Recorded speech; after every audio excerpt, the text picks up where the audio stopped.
आप लेन देन तो हमेशा से करते आए होंगे।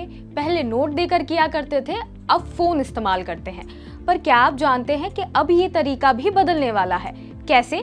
तो आने वाले दिनों में लेन देन सेंट्रल बैंक डिजिटल करेंसी यानी CBDC से किया जाएगा। दरअसल भारतीय रिजर्व बैंक जल्द ही भारत में डिजिटल करेंसी यानी CBDC लॉन्च करने की तैयारी कर रहा है।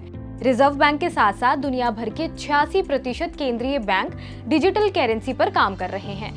ये कैश का इलेक्ट्रॉनिक रूप है। जैसे आप कैश का लेन देन करते हैं, वैसे ही आप डिजिटल करेंसी का भी लेन देन कर सकेंगे।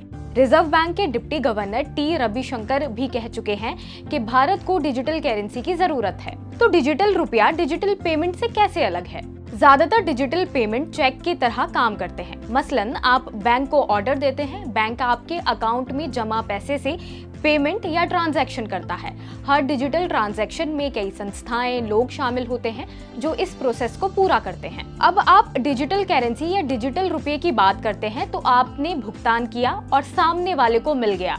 ये ही इसकी खूबी है। अभी हो रहे डिजिटल ट्रांजैक्शन किसी बैंक के खाते में जमा रुपये का ट्रांसफर है, पर CBDC करेंसी नोट्स की जगह लेने वाले हैं। इसके फायदे भी जान लीजिए। कैशलेस इकोनॉमी, कैश पर निर्भरता कम हो जाएगी। कॉस्ट इफेक्टिव, नोट छपने और ट्रांसपोर्टेशन का खर्च बचेगा। सेटलमेंट तेज होगा।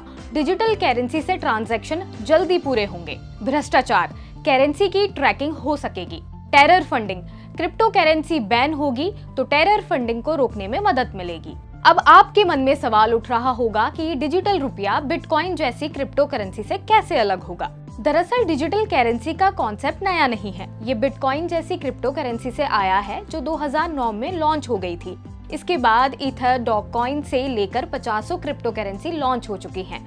अगर बात प्राइवेट क्रिप्टो करेंसी की करें तो इसे प्राइवेट कंपनियां जारी करती हैं, जिस वजह से इसकी मॉनिटरिंग नहीं होती।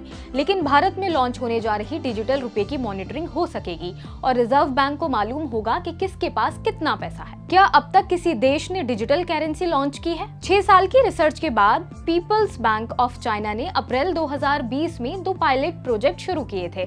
ब्लूमबर्ग की एक रिपोर्ट कहती है कि 2025 तक डिजिटल युआन की चीनी इकोनॉमी में हिस्सेदारी 9% तक हो जाएगी। अगर सफल रहा तो चीन पूरी दुनिया में central bank digital currency launch करने वाला पहला देश बन जाएगा। बहामास ने CBDC के तौर पर सेंट डॉलर लॉन्च कर दिया है। Canada, Japan, Sweden, Switzerland, UK और अमेरिका के साथ साथ यूरोपीय यूनियन भी डिजिटल करेंसी पर काम कर रहे हैं। फिलहाल भारत में 2-3 साल से डिजिटल करेंसी की बात हो रही है, लेकिन रिजर्व बैंक का डिजिटल पेमेंट्स का वेब पेज बताता है कि CBDC के विकल्पों की पड़ताल की जा रही है। रिजर्व बैंक के गवर्नर शक्ति कांता दास ने कहा था कि डिजिटल करेंसी पर हमारा काम चल रहा है। टेक्नोलॉजी, इनोवेशन से जुड़ी चुनौतियां भी हैं, फाइनेंशियल स्टेबिलिटी भी देखनी होगी। ऐसे ही और वीडियोस देखने के लिए जुड़े रहें दैनिक भास्कर ऐप के साथ। शेयर और डाउनलोड करें दैनिक भास्कर ऐप।